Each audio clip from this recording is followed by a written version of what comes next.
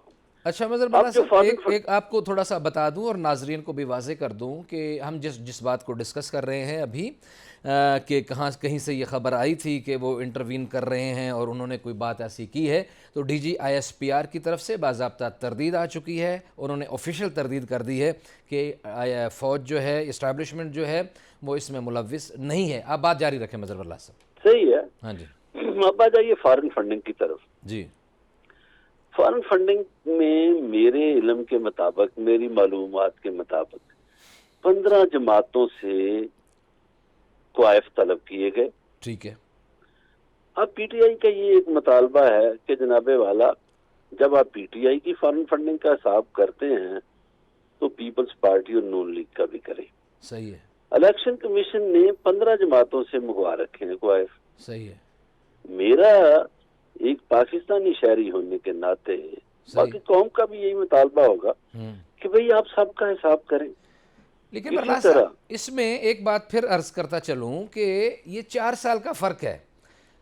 P T I کے خلاف جو کیس ہے وہ 4 سال پہلے ہوا تھا، اور ان دوسری جماعتوں کے خلاف پی ٹی آئی نے 4 سال بعد یہ کیس کیا، اور یہ ان کی فارن فنڈنگ بھی چیک کریں، 3-4 سال کے بعد پلی لی، اور بطور وزیر اعظم بھی عمران خان اثر انداز بھی ہوتے رہے، استدعائیں بھی کرتے رہے۔ اثر انداز تو ہم نہیں کہتے، اپنے الفاظ یہ نہیں استعمال کرتے، کہ استدعا وغیرہ کرتے رہے۔ ان کے وکلاء نے کہا کہ اس پہ یہ نہ کیا جائے، اس کو ڈیلے کیا جائے، ڈیٹس مانگتے رہے اور یہ کرتے رہے۔ تو اس کا مطلب تو ہے نا کہیں گڑبڑ ہے، چاہے سب کی طرف سے ہو۔